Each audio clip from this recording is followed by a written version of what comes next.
Aliás, já estamos acabando o livro O Senhor do Impossível. E tem a aula de hoje, mais uma aula, se eu não estou enganado só. E depois nós vamos iniciar um novo livro, que a gente vai deixar para comunicar na semana que vem, tá bom? E hoje a gente vai olhar para essa história fantástica da Palavra de Deus, que é a história de Ananias, Misael e Azarias, ou Sadraque, Mesaque e Abednego. E o episódio em que eles são jogados na fornalha, e há lá a aparição de um quarto homem que os livra da fornalha. Então eu vou ler o texto com vocês. Daniel, livro do profeta Daniel, capítulo 3. Nós vamos ler o capítulo todo, tá bom, irmãos? É bem longo aí, 30 versículos. Mas como eu sempre digo aqui, é bom a gente ler um texto longo assim, porque se o sermão, a aula for uma porcaria, a gente leu a Bíblia pelo menos, né? Então, Daniel, capítulo 3, a partir do verso 1, diz o seguinte, a palavra de Deus.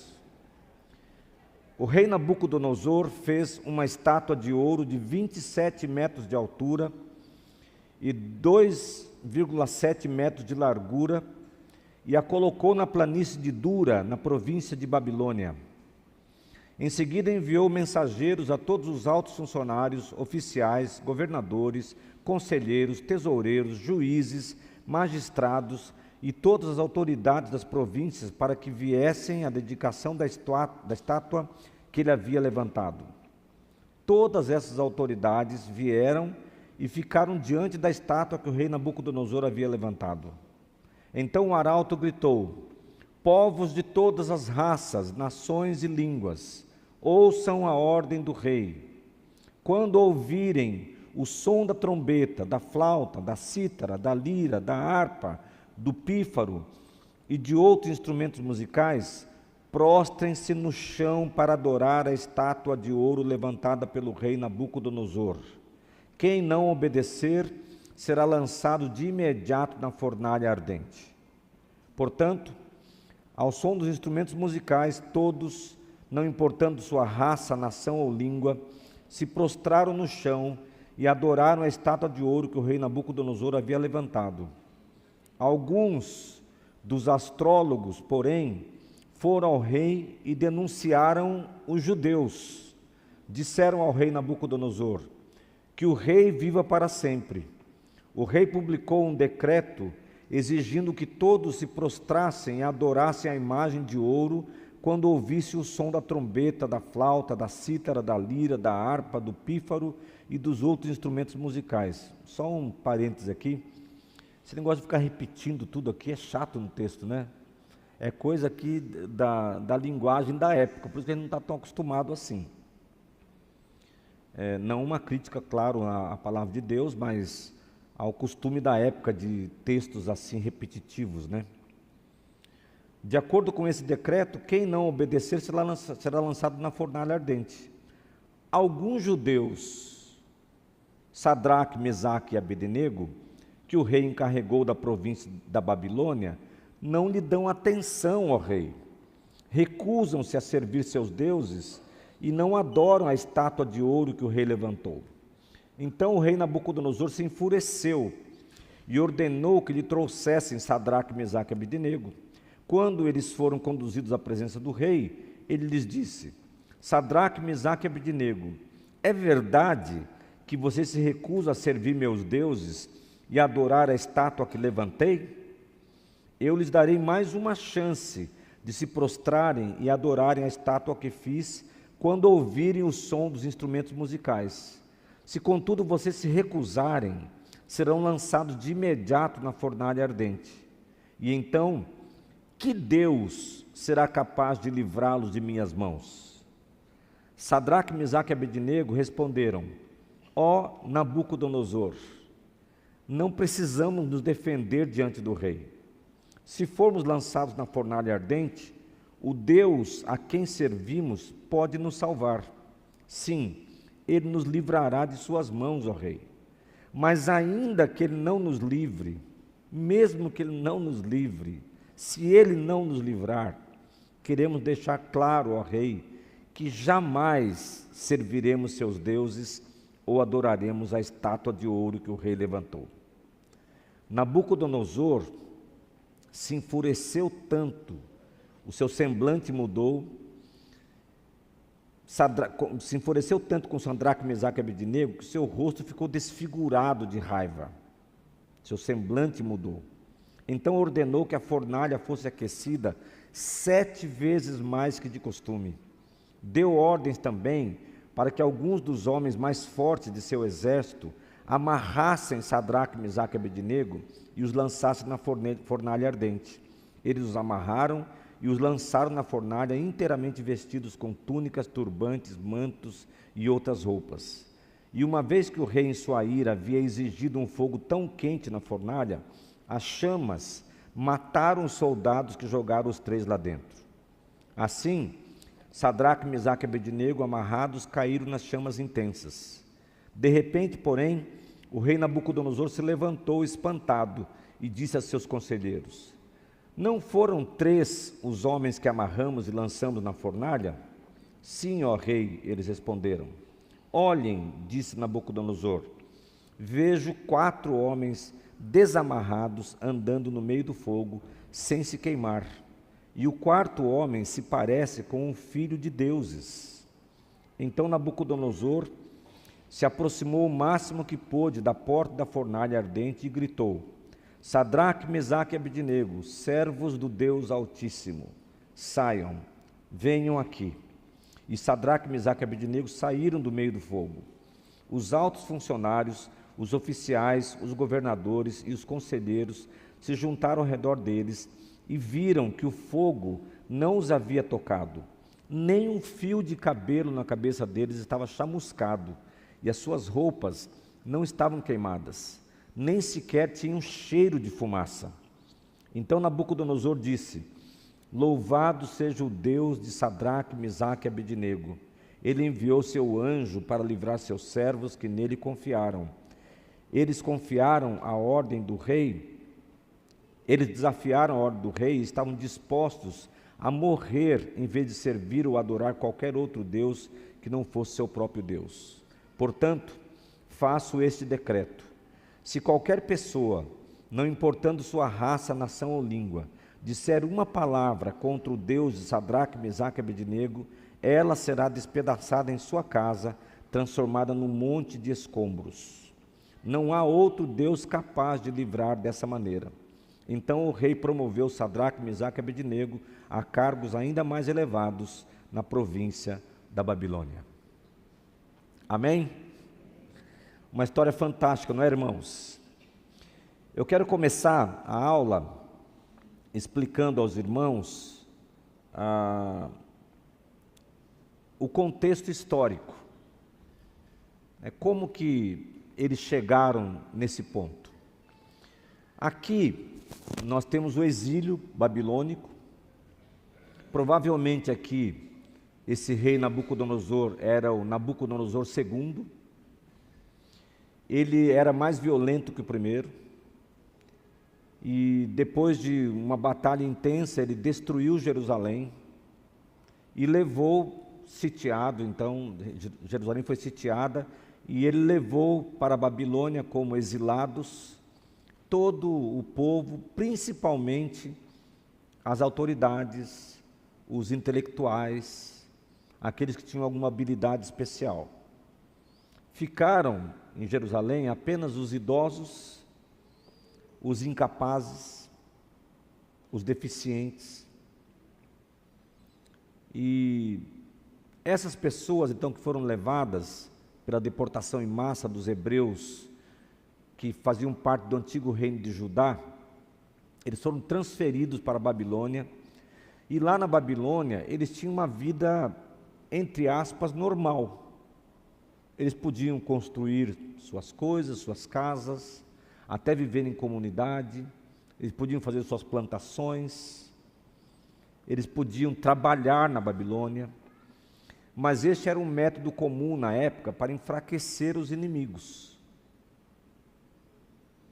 porque eles acreditavam que levando os judeus para lá, os hebreus, principalmente a juventude, eles iriam influenciá-los para que eles deixassem de ter a fé que eles tinham, as crenças que eles tinham, e eles passariam a ter então as crenças babilônicas. A gente vive um movimento, entre aspas, parecido com o que acontece hoje em muitos lugares do mundo, especialmente na Europa. Porque se você observar, os muçulmanos estão invadindo os países da Europa. E a ideia deles é que eles se casem com mulheres europeias, ou então que eles vão com as suas esposas para lá, e que os seus filhos sejam muçulmanos. E aí eu já ouvi muitas pessoas falando que a gente precisa orar muito por isso, e precisamos orar muito por isso mesmo, porque os muçulmanos têm muito mais filhos que nós, né?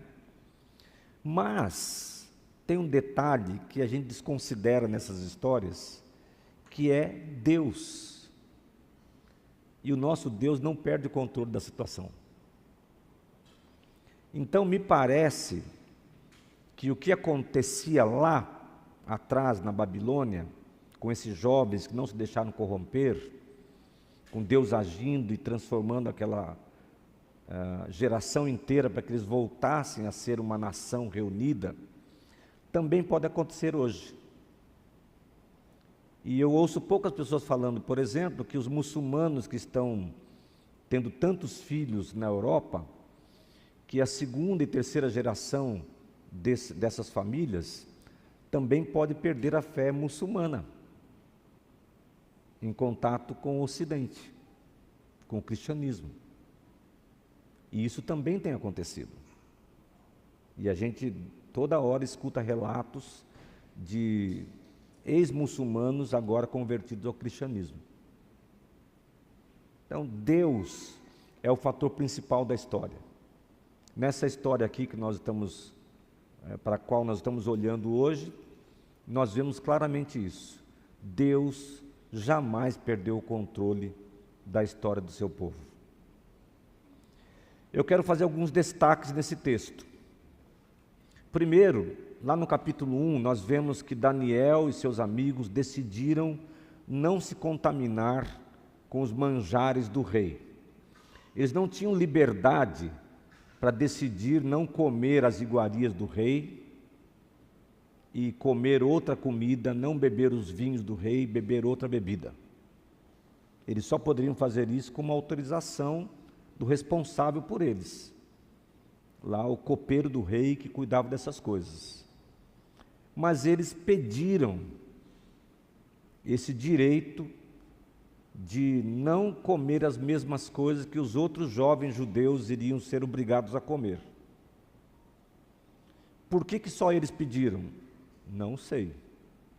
Isso estava, dependendo da ousadia de cada um, disponível a todos. Mas o fato é que eles pediram. Daniel foi à frente e intercedeu por ele mesmo, por Misael, Ananias e Azarias, e então, mesmo um pouco a contragosto, foi dado a eles o direito de comer uma comida e beber outra bebida, não aquela comida e a bebida servida pelo rei. E isso foi feito um teste por 10 dias. Eu acho 10 dias, muito pouco para você ver diferença em alguém. Se você começar agora uma dieta mais saudável, 10 dias dá para ver a diferença já? Talvez um pouco, mas o fato é que a diferença neles foi evidente. Mais uma vez, o fator Deus agindo. Em 10 dias, eles estavam diferentes de todos os demais que comiam do que o rei oferecia. Tem um detalhe interessante, que eles tiveram seus nomes mudados. Os nomes hebreus, Ananias, Misael e Azarias, têm significados. E os nomes babilônicos, Sadraque, Mesaque e Abednego, também têm significados. Ananias significa graça de Deus, e ele se transformou em Sadraque, que significa ordem de Acu, um deus babilônico. Misael significa quem é como o Senhor, e ele recebeu o nome de Mesaque, que significa quem é semelhante a Acu. Azarias significa Iavé é o meu ajudador. E ele foi mudado para Abednego, que significa servo de Nabu, outro deus babilônico.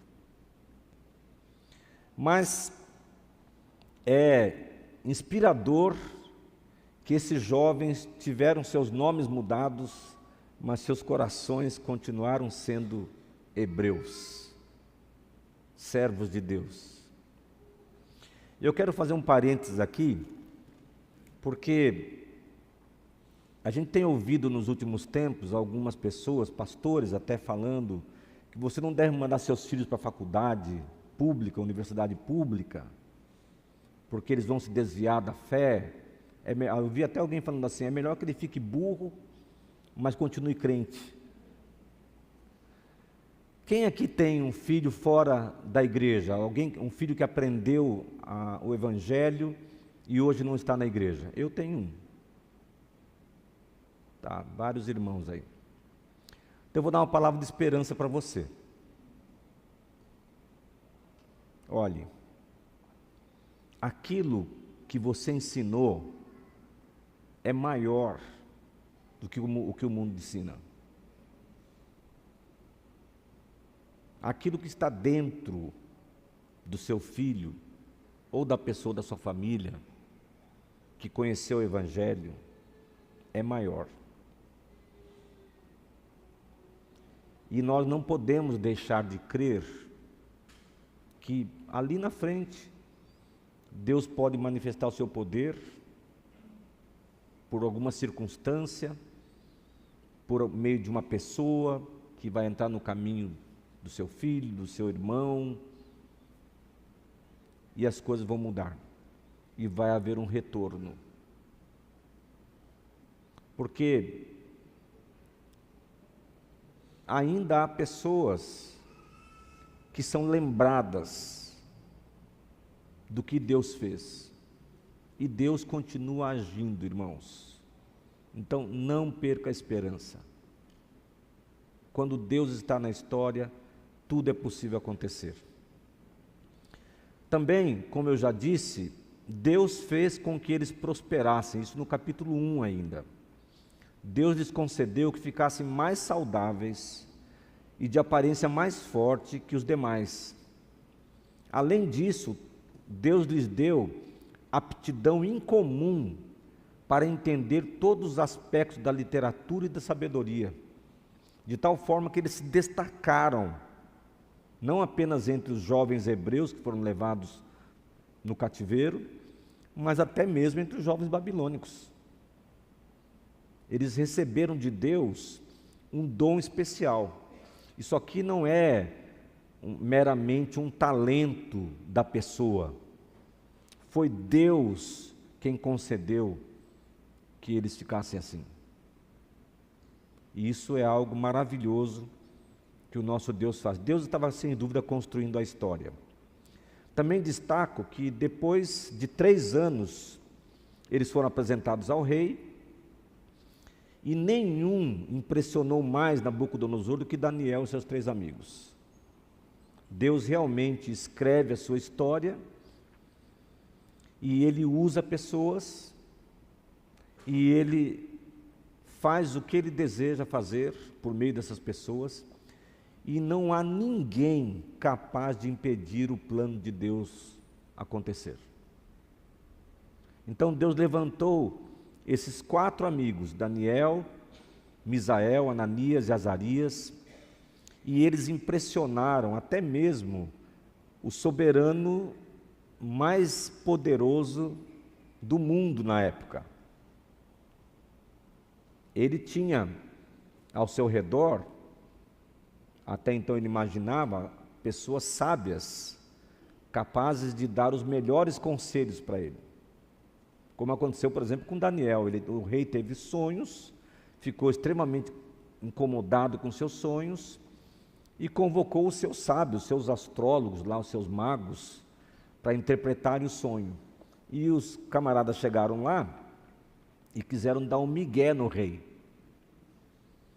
E eles falaram assim: fala o sonho aí, rei, que a gente interpreta. E o rei falou assim: não, não. Se vocês realmente souberem, vocês estão querendo ganhar tempo. Se vocês realmente soubessem a resposta, vocês falariam qual foi o sonho que eu tive. E depois me dariam a interpretação. E aí então entrou quem na história? Daniel. Deus deu a ele a capacidade de interpretar sonhos. E não somente de interpretar sonhos, mas de saber o que tinha passado pela cabeça do rei. Então é isso que Deus faz. E é por isso que esses jovens impressionaram tanto o rei. Isso ainda no capítulo 1. E aí o texto diz que eles ficaram 10 vezes mais sábios e capazes. Sempre que o rei os consultava a respeito de alguma questão, observava que eles eram 10 vezes mais sábios e capazes que todos os magos e encantadores do seu reino. E isso ainda acontece, irmãos, com os nossos filhos. Os nossos filhos se destacam também. E aqui não é nada, nenhuma palavra de orgulho próprio, porque é Deus que faz. O que acontece é que a igreja oferece oportunidades que, infelizmente, os meninos e meninas do mundo não têm. Então, por exemplo, se o seu filho cresceu aqui na igreja, ele sabe cantar, ele é capaz de falar em público, sem ficar nervoso, e ele vai surpreender seus amigos, seus colegas, seus professores. Se ele continuar nesse caminho, ele vai se destacar em todo lugar, porque é a graça de Deus sobre nós. Assim como aconteceu com eles, acontece também conosco. Então esses jovens, aqui me referindo aos 3 amigos, eles receberam a admiração de Nabucodonosor e passaram a exercer cargos administrativos. Há alguns comentários que dizem que eles foram colocados às portas da Babilônia, como que juízes do povo. E o povo babilônio levava as demandas para eles julgarem. Há alguns também comentaristas que dizem que Daniel, pela amizade que tinha com eles também, por ver a capacidade que eles tinham, o chamou para perto de si, e eles se tornaram então co-administradores da Babilônia juntamente com Daniel. Daniel se tornou o 2º homem mais poderoso do mundo, só estava abaixo de Nabucodonosor. E esses jovens então se tornaram apoiadores do trabalho administrativo de Daniel.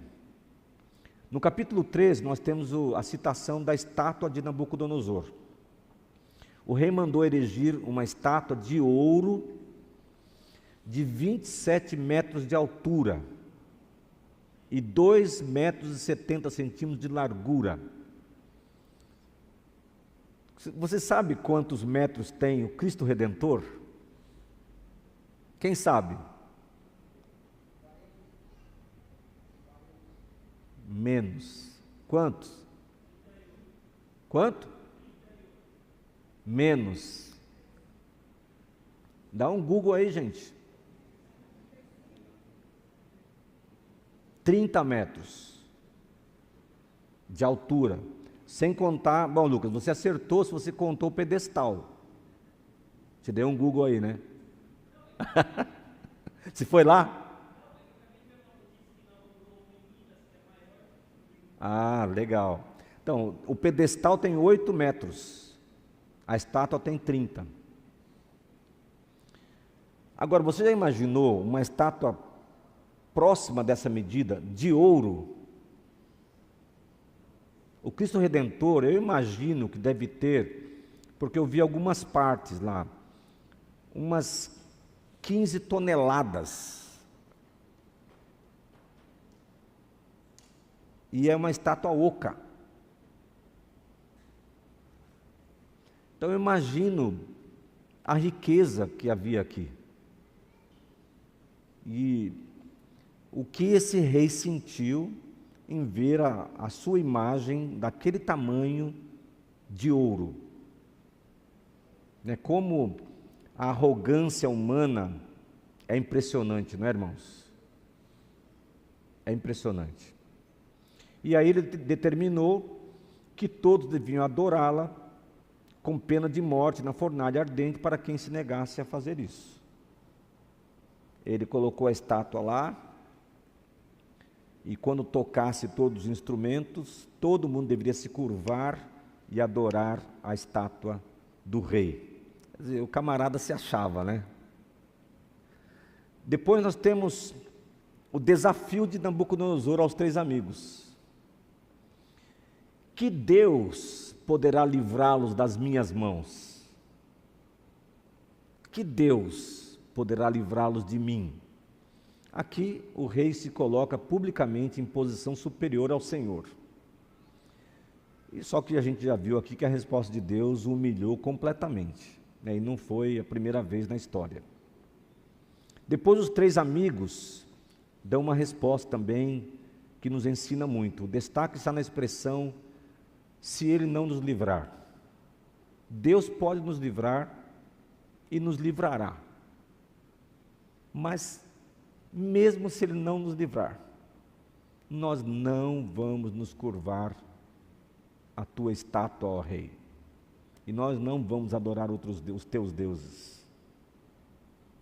Ou seja, o senhor pode gritar, estrebuchar, fazer o que quiser, mas nós não vamos nos curvar à tua estátua, mesmo que Deus não nos livre. Deus vai nos livrar, pode nos livrar, mas se Ele não nos livrar, ainda assim, nós não nos curvaremos. Nessa hora, então, o semblante do rei muda. Aqui um pouquinho antes o pastor Walter citou o texto, de Caim matando Abel, e lá foi a primeira vez que aparece essa expressão na Bíblia, que o semblante de alguém mudou. Quando Deus rejeitou a oferta de Caim, o seu semblante mudou. Quer dizer, é aquela cara que a gente faz quando a gente é muito contrariado. Sabe, você dá uma ordem clara para o seu filho e fala assim, não vou fazer. E você fala, o quê? Quando você quer pegar pelo colarinho assim, pelo pescoço. Ou outra situação, que a gente é afrontado. Mas essa expressão, ela significa que, a Bíblia está deixando claro aqui, que ele perdeu o seu controle emocional, de tão irado que ficou. E isso motivou a mandar aquecer a fornalha 7 vezes mais que de costume. Uma coisa completamente desnecessária. Porque do jeito que estava, qualquer pessoa que caísse lá ia morrer já. Tanto é que depois que ele mandou aquecer 7 vezes mais as fornalhas, os soldados que jogaram os 3 amigos lá dentro morreram queimados. Isso para deixar claro também que isso aqui é um milagre, irmãos. Não havia jeito de esses 3 amigos saírem ilesos. A fornalha ardente era um dos meios mais cruéis, de morte na época. E era um espetáculo público. As pessoas eram atiradas lá e morriam queimadas. Do jeito que estava, eu imagino já que morreriam rapidamente. Agora 7 vezes mais, era desnecessário até. Depois disso, nós vemos a aparição do 4º homem na fornalha. Como saber aqui se nós temos um caso de teofania? O que é teofania? Quando Deus se revela em forma visível e tangível. E nós temos várias aparições de Deus no Velho Testamento, por exemplo, quando Moisés está no monte e ele pede para ver a Deus, e Deus fala: se você ver a minha face, você não vai suportar, então eu vou passar e você me vê pela fresta, quando eu passar apenas. Uma teofania, uma aparição de Deus. Há algumas expressões no Velho Testamento, como o anjo do Senhor, que os tradutores às vezes colocam com letra maiúscula, se referindo aí a uma aparição divina no texto. Mas a verdade é que o texto não afirma que era Jesus na fornalha. Eu falo para os meus amigos assim, eu gosto de pensar que era Jesus, mas a gente não pode afirmar isso categoricamente. Podemos até imaginar, mas é apenas uma suposição. Aí eu fui procurar alguns comentaristas, e alguns amigos me ajudaram, e tem o seguinte, olha, a interpretação patrística inicial era que não era outro aqui senão o próprio Cristo. Não temos meios de verificar mais nada, e devemos nos contentar em saber que o mesmo anjo da presença de Deus que estava com Israel no deserto, também vigiava o povo de Deus na Babilônia. Então, no deserto, nós temos, por exemplo, a aparição da rocha, da qual saía água. Depois a gente vai saber, lá no Novo Testamento, em Hebreus, o apóstolo Paulo nos lembra isso depois, que a rocha era Cristo. E essa rocha seguia o povo. Como que isso acontecia, nós não sabemos. Mas essa rocha era Cristo. Por que Moisés não entrou na terra prometida? Porque ele bateu na rocha quando Deus disse para ele falar com a rocha. Só que na primeira vez, ele poderia ter batido, porque Deus deu essa ordem para ele. Mas a questão é que o Cristo não poderia ser ferido duas vezes. E também não sei como, mas Hebreus nos informa que Moisés sabia que a rocha era Cristo. Então, é nítido que Deus sempre esteve presente no meio do seu povo. E que essas teofanias aconteciam de várias maneiras. Deus se revelava no meio do seu povo, de forma visível, de forma tangível. Por exemplo, quem era o anjo que lutou com Jacó?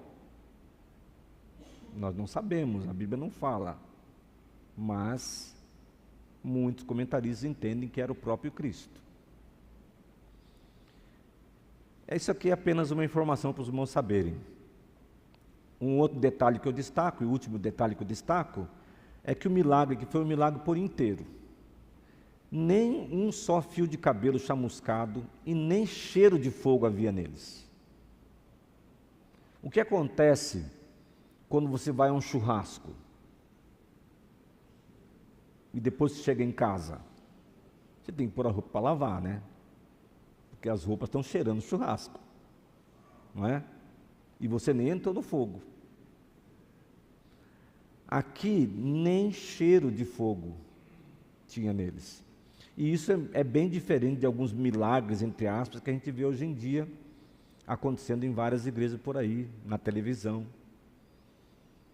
Que eu vi, por exemplo, uma pessoa cadeirante, e aí o pastor mandou ela andar, e ela conseguiu levantar com a ajuda dos irmãos, e foi andando meio carregada, uma maior dificuldade, um constrangimento enorme. Esse é o milagre que Deus faz. Quando Deus faz o milagre, Ele faz por inteiro. Ninguém foi meio curado por Jesus. Quando Jesus curava, a cura era completa. Bem, dito isto, eu quero partir para as aplicações. O que nós aprendemos com essa história fantástica da palavra de Deus? Primeiro, não importa a idade, o que importa para alguém ser usado por Deus é o coração leal. Aqui nós temos jovens, mais uma vez sendo usados por Deus. E se você observar bem, a juventude está presente em vários momentos importantes das ações de Deus na história. Nos avivamentos, jovens foram usados. Pessoas jovens levantaram nações inteiras para buscar a Deus. Então, duas palavras aqui. Primeiro, se você é jovem, não deixe que ninguém despreze a sua mocidade, porque Deus pode usar você. E se você não é mais jovem como eu, acredite no que Deus pode fazer por meio dessa juventude. Ah, mas está difícil crer assim, pastor. Mas no meu tempo também era difícil. Eu era da pá virada, irmãos. Você também deve ter suas histórias. Mas Deus não usa, gente. Porque não importa a idade. O que importa é ter um coração leal. E pode ser que mesmo aquele jovem, aquela jovem, aquele adolescente, aquela adolescente que hoje dá uma dor de cabeça tremenda, que ali na frente, por tudo que ela já tem dentro de si, já recebeu de Deus, ela vai receber um toque especial do Espírito Santo do Senhor e vai despertar de um jeito que será muito usado pelo Senhor. Nós precisamos crer assim, e isso é uma palavra de esperança para nós. Segundo, mesmo em um ambiente hostil à fé, você pode fazer diferença e se manter fiel a Deus. Porque mais hostil do que o ambiente que esses jovens estavam, e vamos ser honestos, a gente não sabe o que é perseguição. A gente vive um cristianismo confortável. Tem uma coisinha aqui ou ali, né, nas redes sociais você vê, mas eu nunca sofri uma discriminação assim na escola por ser cristão. Já aconteceu uma coisa ou outra assim. Uma vez, por exemplo, o Leonel era pequenininho ainda, tinha acho que 5 para 6 anos, estava na escolinha, e ele contou em casa, triste, que a professora chamou ele lá para o horário do banho e falou assim: agora vem o da igreja. E eu fui lá conversar, falei: olha, eu não gostaria que meu filho ficasse envergonhado por ser da igreja. E não é justo isso. Ele chama ele pelo nome. Mas tirando essas coisinhas, irmãos, o que a gente vai dizer? A gente tem lugares no mundo, e até no Brasil, em que há oposição de verdade, há hostilidade de verdade. Mas a gente está num lugar de liberdade. Isso, aliás, deveria nos impulsionar para sermos mais ousados para compartilhar o Evangelho. Porque o não você já tem, né? O máximo que vai acontecer é alguém falar não para você, não quero ouvir. Mas ninguém vai te apedrejar por você ser cristão. Então é possível sim você manter a sua fé e fazer diferença, mesmo que você esteja num lugar hostil, numa universidade pública, que aí a coisa já começa a mudar a conversa, né? A juventude está pior que a gente. Essa semana mesmo meu filho me falou que eles tiveram paralisação de um dia. Eu perguntei, foi uma paralisação dos professores? Ele falou, não, dos alunos. Eu falei, por quê?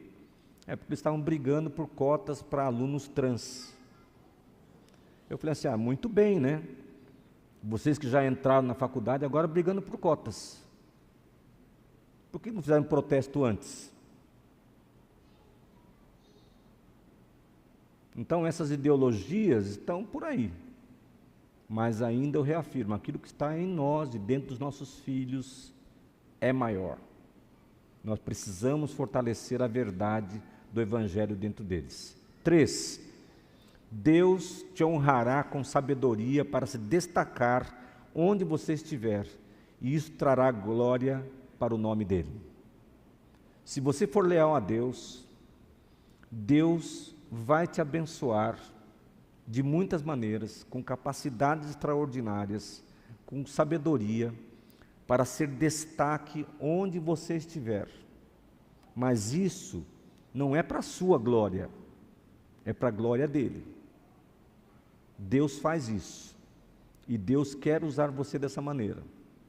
Quanto mais você se colocar nas mãos dele, mais depender dele, mais ele vai te honrar, mais sabedoria você vai ter, mais destaque você vai ter, e assim Deus será honrado. 4, se você for um cristão de verdade, você terá de enfrentar provações e muitas escolhas difíceis. Muitas escolhas difíceis. Até coisas simples. Ontem nós fomos assistir o jogo do Corinthians. E eu comprei ingresso com a ajuda de um irmão aqui da igreja, que ele tem um amigo que é fiel torcedor. E enquanto não tem lá aquela coisa de reconhecimento facial, ainda eles permitem que você compre ingresso e você não precisa apresentar documento nenhum lá. Só que eu sou cadeirante, então eu estava com o ingresso com o nome de outra pessoa. E aí na hora de entrar, passar pela catraca lá, a moça olhou o ingresso e falou assim, oi, seu Mateus, eu posso ver seu documento? Eu falei, moça, eu sou Clóvis, eu não sou Mateus. Eu achei tão esquisito alguém me chamar de outro nome, mesmo chamando Clóvis, que é esquisito também, né? Mas não é verdade. E na hora eu sabia que eu podia não entrar no estádio. Ia ser uma confusão só, porque o Guilherme já estava lá dentro, os 2 meninos da igreja que foram com a gente já estavam lá dentro, e eu ia ficar para fora. Mas eu tenho a opção de mentir? Eu falei, moça, eu comprei esse ingresso de uma pessoa que vendeu para mim, e eu não sou o Mateus. Ela falou assim, obrigado por você me falar, é que eu sou nova aqui, é o primeiro dia que eu estou aqui hoje, então pode entrar, seu Clóvis. E eu fiquei aliviado por não ser confundido com Mateus, né? Porque foi esquisito para mim.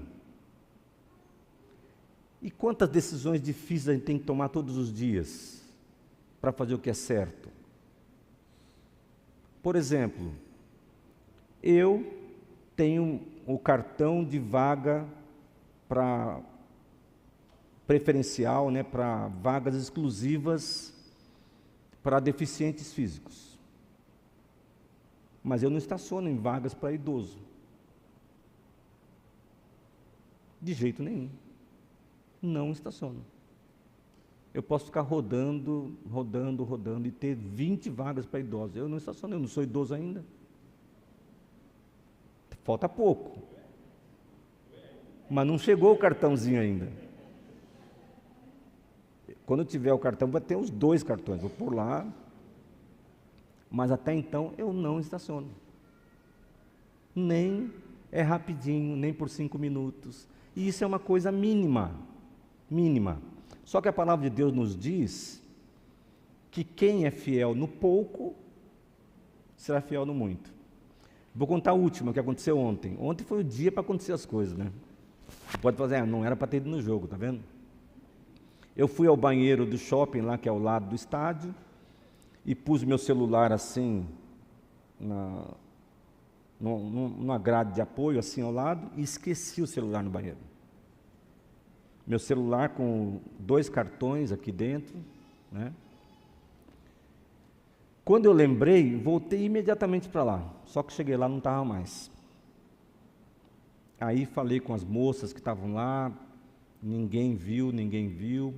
Fui lá no Achados e Perdidos, ninguém viu. Aí o Guilherme e os meninos começaram a ligar para o meu celular. Depois de algumas tentativas, a moça atendeu. Eu estou aqui na área de alimentação, você pode vir buscar. Eu não deixei lá porque o pessoal do shopping rouba os celulares. Olha que imagem boa aqui dentro da administração do shopping, né? Aí eu falei, então a gente vai buscar. Só que quando eu cheguei na frente do elevador, o elevador estava em manutenção. A área de alimentação em cima, no andar de cima, e só tinha um elevador no shopping. Estava um caos, irmãos. Eu falei assim, então eu fico aqui e vocês vão lá. Aí eles foram lá, pegaram o celular, compraram alguma coisa para comer e voltaram. Eu fiquei esperando na escada rolante, né, vendo o pessoal chegando, um caos no shopping, vários cadeirantes sendo trazidos pela escada rolante com bombeiros, porque só tinha um elevador. E aí eu aliviado, porque achou o celular, graças a Deus, estava orando ali, graças ao Senhor, obrigado Deus. E eu falei assim, puxa vida, que moça honesta, né?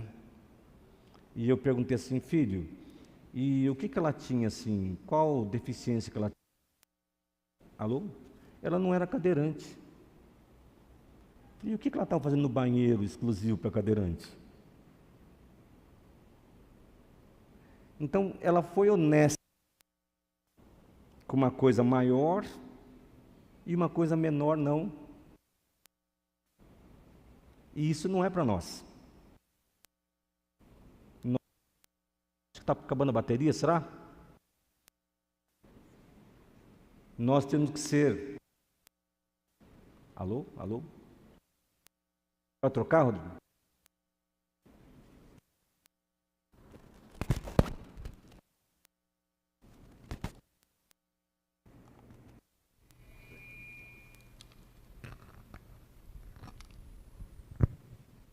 Nós temos que ser íntegros. Mas se você for íntegro assim, cristão de verdade, você vai enfrentar provações e a todo instante escolhas difíceis. Só que Deus vai te honrar. Deus vai te abençoar. Quinto, a prova de uma fé madura é você jamais duvidar do amor de Deus, quer Ele te livre das aflições ou não. A prova de uma fé madura é você dizer assim, se Deus me livrar, bendito seja o nome do Senhor. Se Deus não me livrar, bendito seja o nome do Senhor.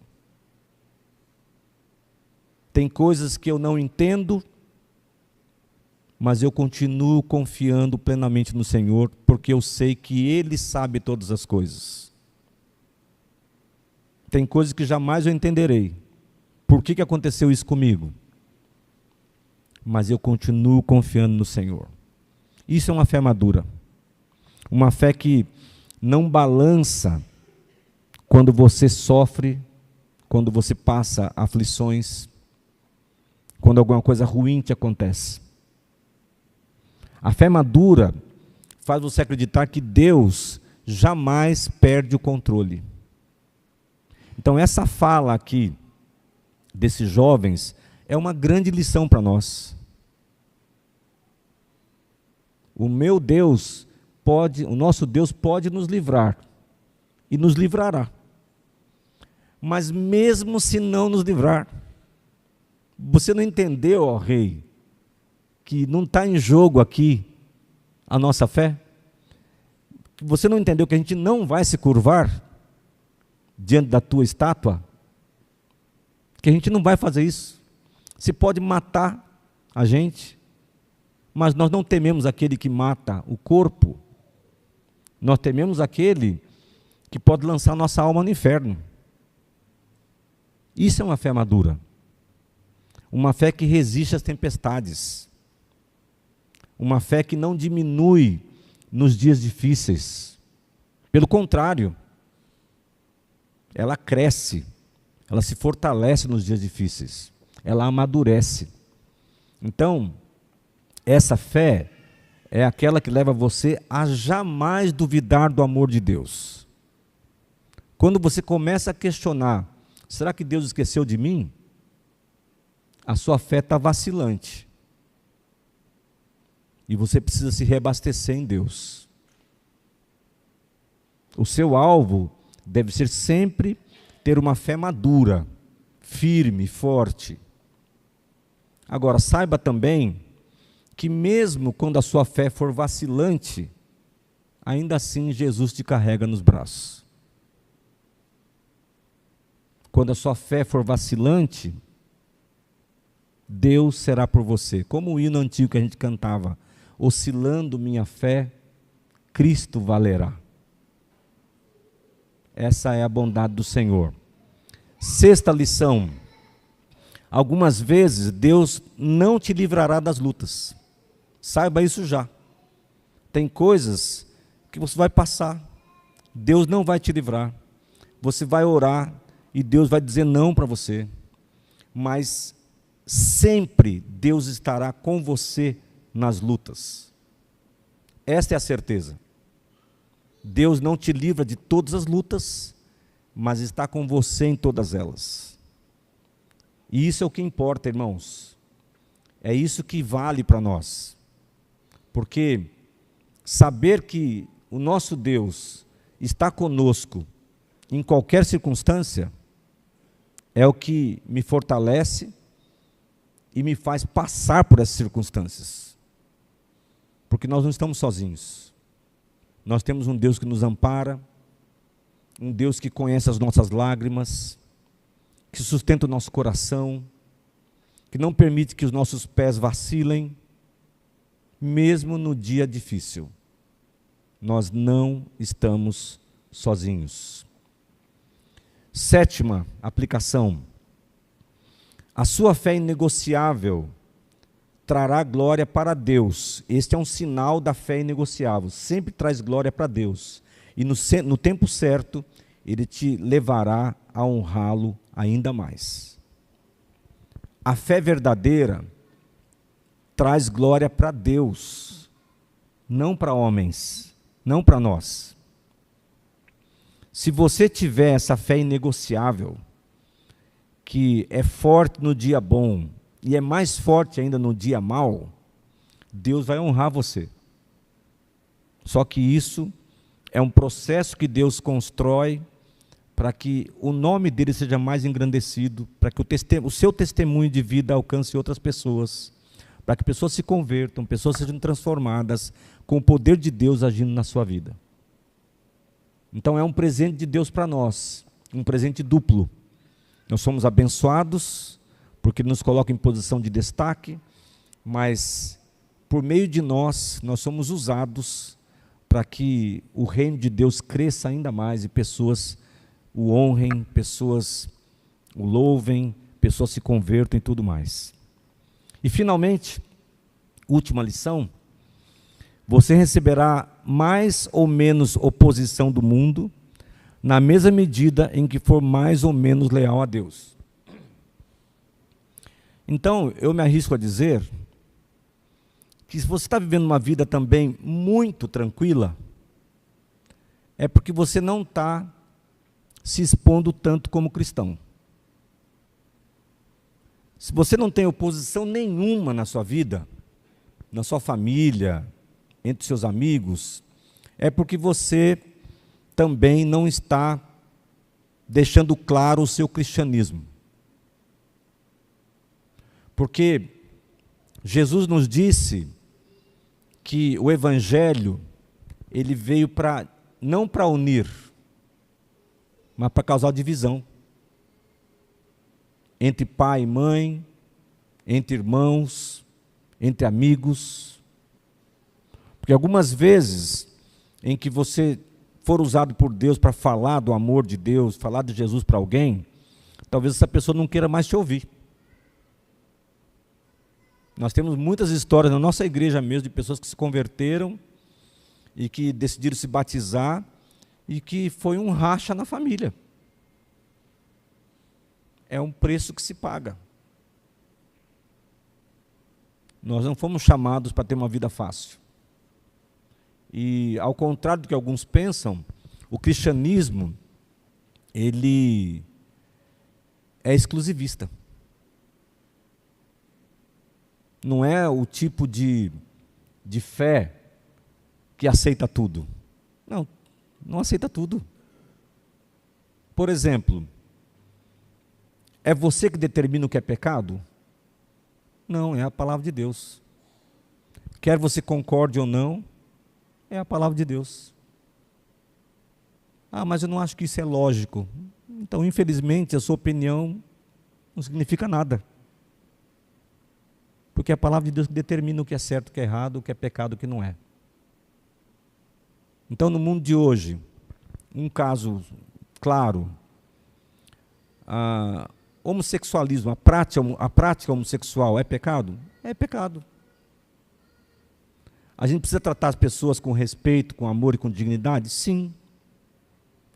Nós precisamos ser uma igreja acolhedora no sentido de receber essas pessoas dessa maneira, com respeito, com dignidade, com amor? Sim, devemos. Mas nós temos o direito de falar a verdade para elas? Nós temos o dever. Então elas vão estar aqui e vão ser tratadas com o máximo respeito, com carinho, com amor, com dignidade, mas elas vão ouvir a verdade. E a verdade é difícil de ser engolida muitas vezes. Então, quanto mais você se deixar ser usado por Deus, você vai ter mais oposição. Quanto mais ou menos oposição você tiver, isso quer dizer que você é mais ou menos leal a Deus. Em todas as coisas, irmãos. A nossa fidelidade a Deus, nossa lealdade a Deus se mede de muitas maneiras. Mas é assim que nós sabemos se nós somos leais ou não, se nós temos tido muita oposição ou nenhuma oposição. Então faça um exame lá no seu trabalho. Você tem falado de Jesus para as pessoas que estão lá? Você se importa com elas?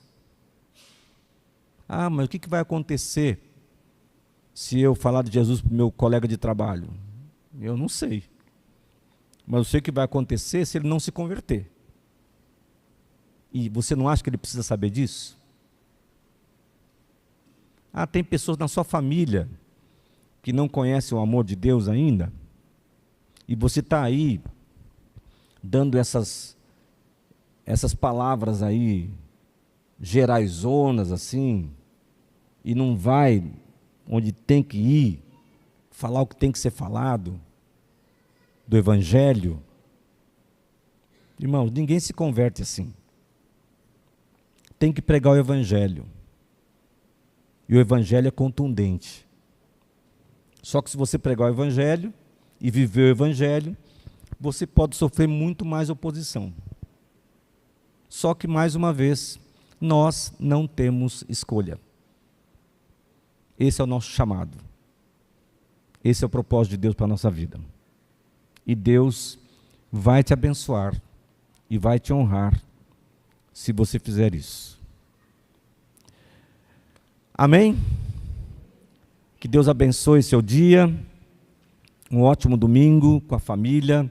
À noite, se Deus permitir, estaremos de volta aqui às 18 horas.